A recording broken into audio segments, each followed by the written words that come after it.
صحابہ نے مشورہ دیا کہ اے ابو بکر صدیق، جو قافلہ، جو دستہ نبی کریم صلی اللہ علیہ وسلم نے بھیجا تھا، آپ اسے واپس بلا لیں۔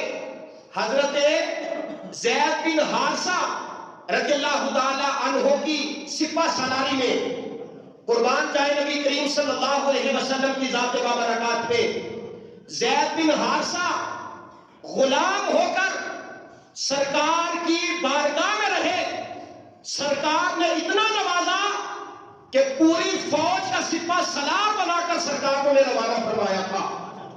صحابہ نے کہا انہیں واپس بلا لے، چونکہ سارا کفر جو ہے وہ مدینہ منورہ پہ حملہ کرنا چاہتا ہے۔ تو آپ نے فرمایا میرے ساتھیوں، جو قافلہ، جو دستہ نبی کریم صلی اللہ علیہ وسلم نے روانہ فرمایا تھا، ابو قحافہ کے بیٹے کی کیا مجال کہ اسے واپس بلائے؟ وہ فتوحات پہ جائے گا، مدینہ منورہ کی حفاظت میں ابو بکر صدیق کروں گا۔ آپ ڈٹ گئے، اور ادھر یہود جو تھے وہ تو پہلے دن سے ہی اسلام کے مخالف ہیں، وہ کہتے تھے مدینہ منورہ پہ حملہ کرنا چاہتے ہیں۔ اور تیسری طرف جو مسلمہ کذاب تھا اس نے بھی ساتھ اٹھایا۔ اور چوتھا جو فتنہ اس وقت برپا ہوا وہ منکرین زکوٰۃ تھے۔ کچھ لوگوں نے کہا کہ سرکار کا وصال ہو گیا ہے، ہم نماز کو پڑھیں گے لیکن زکوٰۃ ادا نہیں کریں گے۔ حضرت ابو بکر صدیق رضی اللہ تعالی عنہ نے خطبہ ارشاد فرمایا، اور آپ نے فرمایا کہ جو بندہ نماز ادا کرے گا، زکوٰۃ ادا نہیں کرے گا، میں بحیثیت امیر المومنین اس کے خلاف اعلان جہاد کرتا ہوں۔ میرے بھائیوں، کچھ چیزیں لازم و ملزوم ہوتی ہیں، جس طرح قرآن نے کہا اطیعوا اللہ واطیعوا الرسول، اللہ کی اطاعت کرو اور رسول کی اطاعت کرو۔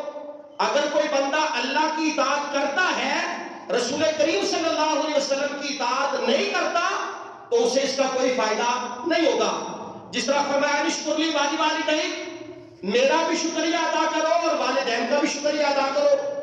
اگر کوئی بندہ لاکھ نمازیں پڑھتا ہے، اپنے والدین کو تنگ کرتا ہے، اسے نماز پڑھنے کا کوئی فائدہ نہیں ہوگا۔